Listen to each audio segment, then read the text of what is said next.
भाजप विधान परिषदेच्या 3 जागा लढवणार। मुंबई पदवीधरमध्ये निरंजन डावखरे विरुद्ध अभिजित पानसे तर मुंबई पदवीधरमधून किरण शेलार विरुद्ध अनिल परब।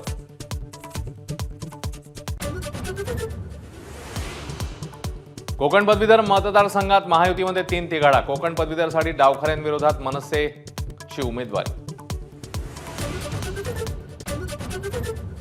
लोकसभा निकालाची देशभरात उत्सुकता शिगेला। निकालांना उरले अवघे 18 तास। मतमोजणीसाठी देशभरात यंत्रणा सज्ज।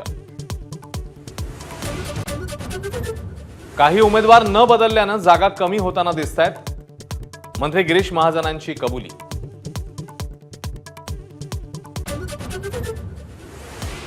माझाही 5 वर्षांपूर्वी पराभव झाला होता। मी हसतमुखाने स्वीकारला। आता कर्म केलंय, फळाची चिंता नाही। पंकजा मुंडेंचं वक्तव्य। मुंबईतल्या गिरगाव भागात भाजपची 10,000 लाडूंची ऑर्डर। देशामध्ये एनडीए 400च्या पार जाण्याचा भाजप पदाधिकाऱ्यांना विश्वास। एक्झिट पोलच्या विरुद्ध निकाल लागेल। इंडिया आघाडीला सत्ता मिळेल, सोनिया गांधींना विश्वास। चीनच्या सरकारी मीडियात मोदींच्या तिसऱ्यांदा पंतप्रधान पदाची शक्यता। चीनसोबत मैत्रीसाठी मोदी प्रयत्न करतील असा ग्लोबल टाइम्सचा दावा।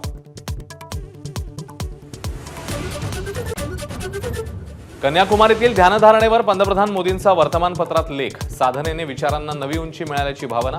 2047 विकसित भारतासाठी रिफॉर्म परफॉर्म ट्रान्सफॉर्मचं विजन।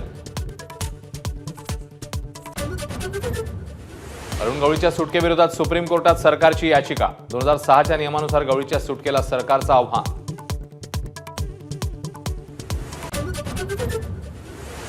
आठवड्याच्या पहिल्याच दिवशी पश्चिम रेल्वेचा खोळंबा। बोरिवली स्थानकाजवळ तांत्रिक बिघाडामुळे पश्चिम रेल्वेची वाहतूक विस्कळीत तर मध्य रेल्वेही उशिराने।